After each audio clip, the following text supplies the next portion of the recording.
Hey Stats class, I want to show you how we can find a test statistic using the TI-84 calculator. So this is the claim that we're given. Fewer than 98% of adults have a cell phone. That's an alternate hypothesis, again, because of the fewer than wording in there. In a reputable poll of that many adults, 93% said they have a cell phone. Find the value of the test statistic. So what we're going to do here is actually run a test. So I'm going to press Stat. We're going to come over here to Tests.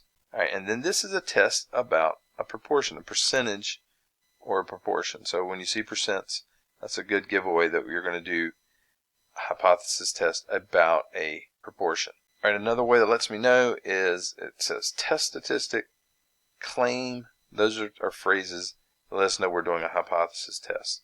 So I select test. It could be a t-test, a z-test, or option 5 down here, a 1-prop z-test.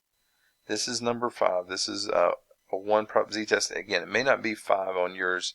Just depends on which model calculator you have. But that's the one you're looking for, 1-prop z-test. And again, the prop here stands for proportion. So I'm going to hit enter. It wants to know what's the claim value of the parameter. That's this one that shows up in the alternate hypothesis, fewer than 98%. So I'm going to write that as a decimal, 0.98. And then it wants to know what is X and N, like if I was to come up with a sample proportion. That's how we test a hypothesis test about a proportion, is via a sample proportion. So I need an X and an N, and the problem here is they don't give me X and N. They give me N.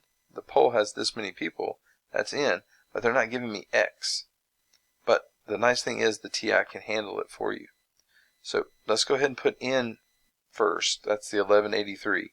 Now, the X is the number of those 1183 that have this characteristic, which is in this case have a cell phone.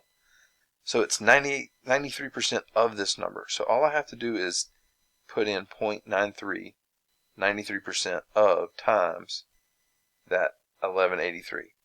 All right, and if this comes out to be a decimal, then I have to round it. All right, so 1100.19, that rounds to 1100 even.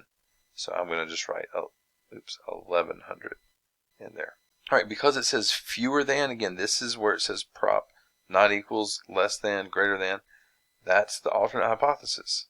So fewer than is going to be the second one there. It's that one. I'll hit enter, and then I'll tell it to calculate. So when I hit calculate, there is Z, the value of the test statistic. All right, P we'll talk about later, but that's the one you're after on this one. So negative 12 point to 2 decimal places, 32. Alright, so that's how you can use the 1-prop z-test to find your test statistic given the claim, the alternate hypothesis basically, and the results of the poll.